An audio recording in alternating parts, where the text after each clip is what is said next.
Tumsifu Yesu Kristo.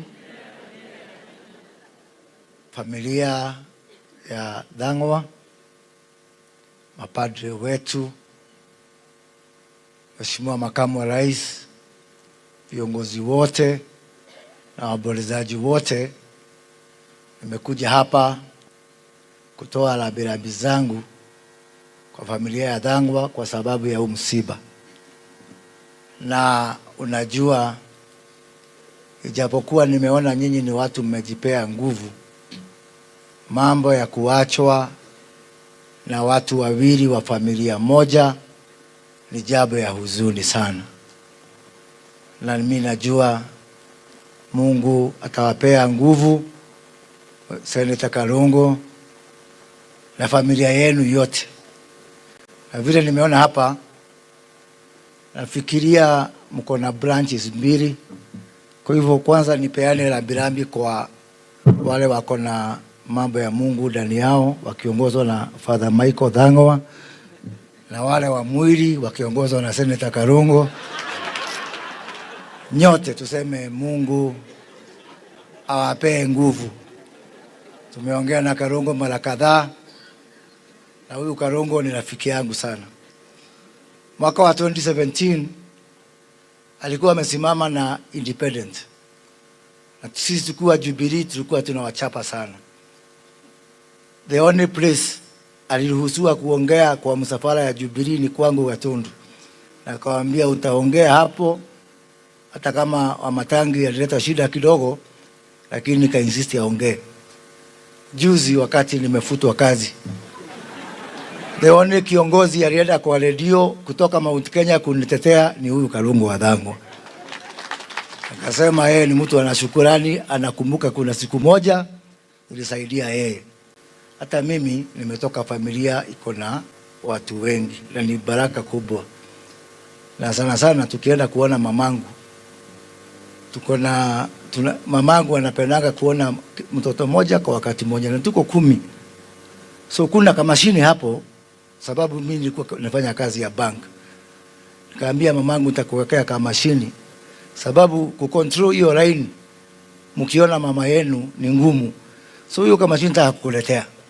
Anasemanga ticket number 4, sasa proceed. Sababu vile mko wengi mnahitaji system nyingine hapo ya kuwasaidia katika hiyo maneno ya kuona mama yenu. Lakini mjipee nguvu. Nataka kusema mambo machache tu. Kwanza hapa Githunguri, Mheshimiwa Mushomba nasikia ameongea mambo ya kahawa. Na hata Senator Aaron Cheruiyot tumesema, tulipitisha wakati nilikuwa serikali, zamani nikiwa serikali. Tukasema pesa ya mkulima, kuna kitu inaitwa direct settlement scheme system, iingie kwa mfuko ya mkulima direct, isipitie kwa cooperative. Na mimi naona wale wakora tulisema tulifukuza bado wanalegalega hapo tu.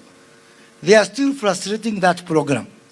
Na wewe kwa sababu nikiwa bunge nilikuwa chairman ya maneno ya kahawa na nikakuachia hiyo kazi. Nataka hiyo maneno usukume kabisa, uhakikishe ya kwamba hakuna pesa ya mkulima inapitia kwa mfuko ya cooperative ama mtu mwingine. Cooperative wapate yao na mkulima apate yake. Na ndio unapata hawa watu wetu wa cooperative, kama ni maneno ya kukopa, wanakopa madeni mingi zaidi. Sasa tumetoa 6.8 billion ya kulipa hao madeni.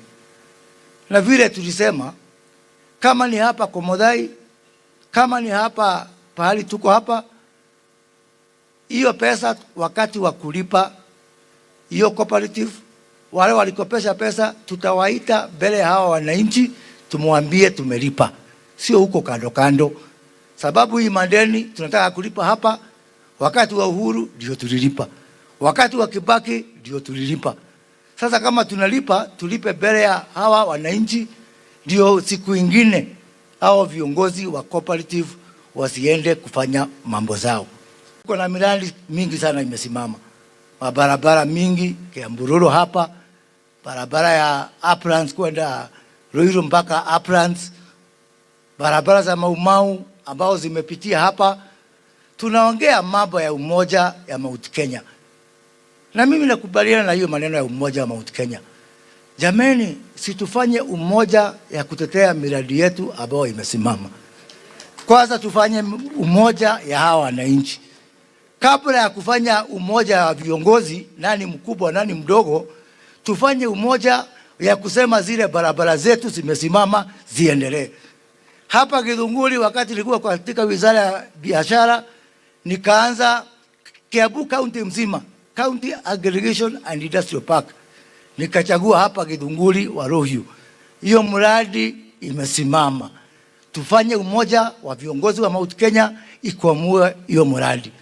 Ruro tu hapa chini ya kupea watu wa Githunguri na watu wa Rari na watu wa Kabete maji, program hiyo imekwama. Ile umoja tunahitaji.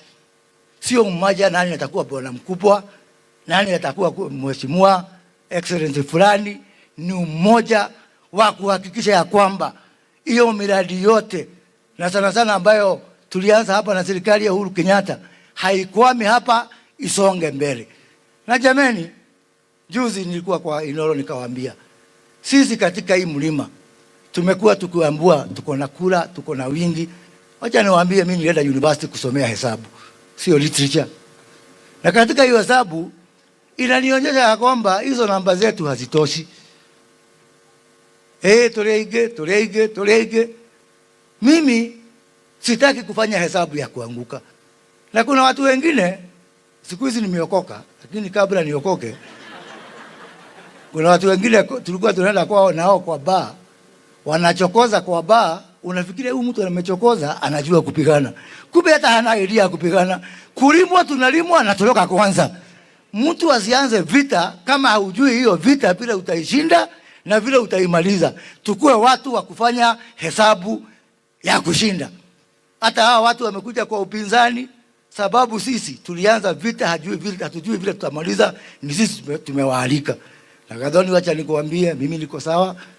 Mimi sina mtu ananiamsha asubuhi, naamka saa 5. Niko sawa kabisa. Na ndina kadhino na hanini.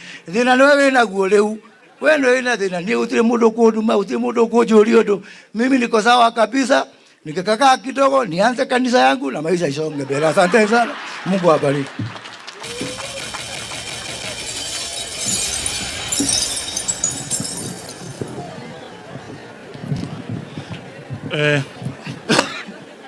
Your Excellency, the Deputy President of the Republic of Kenya, together with the other leaders ambao tumekuja